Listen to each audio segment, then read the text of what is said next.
inspired by the timeless teachings of Swami Vivekananda, who once said, "Believe in yourself, and the world will be at your feet." Today, let me share a story that reflects the essence of that belief. Let us begin.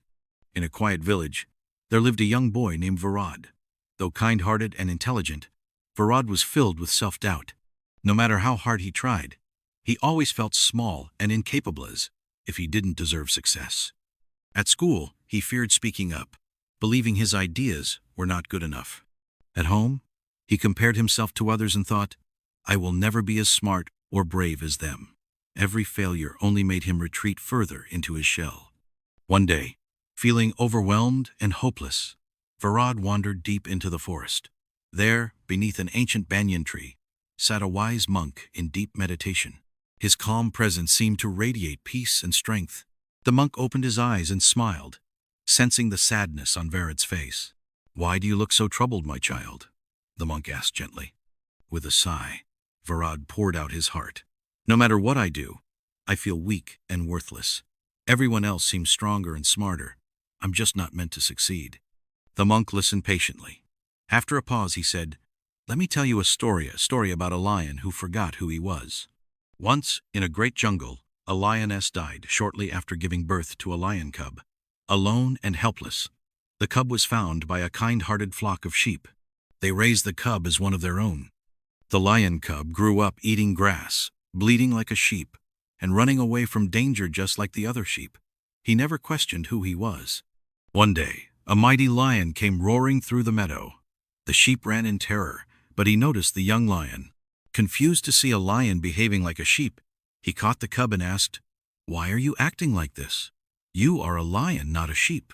The cub trembled and said, "No, I'm just a weak little sheep, please don't hurt me." The monk smiled and continued. To show him the truth, the lion took the cub to a clear pond. For the first time, the young lion saw his reflection, not a sheep, but a powerful lion staring back at him. Realizing his true nature, he stood tall and let out a mighty roar. At that moment, he was no longer a frightened sheep, he was the king of the jungle.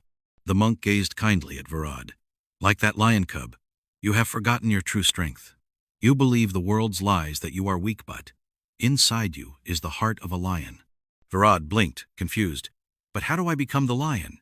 I still feel so small." The monk chuckled softly. "The lion was always a lion, only needed to see it for himself. You too must open your eyes and recognize your power." The next day, when his teacher asked a question, Virad raised his hand.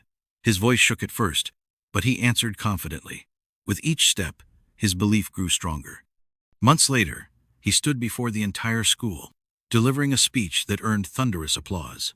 The boy who once felt like a sheep had found his roar, and from that day forward, he never doubted himself again. And whenever fear crept into his heart, he remembered the monk's words, "You are a lion roar." This story reveals a Swami Vivekananda's teaching. We are not weak sheep. We are lions who have forgotten our true nature. Reflect on your own journey. Ask yourself, what could I achieve if I truly believed in myself? Because the truth is, the moment you believe, the world opens its doors. May this tale inspire you to see beyond your limitations and recognize the lion that has always lived within you.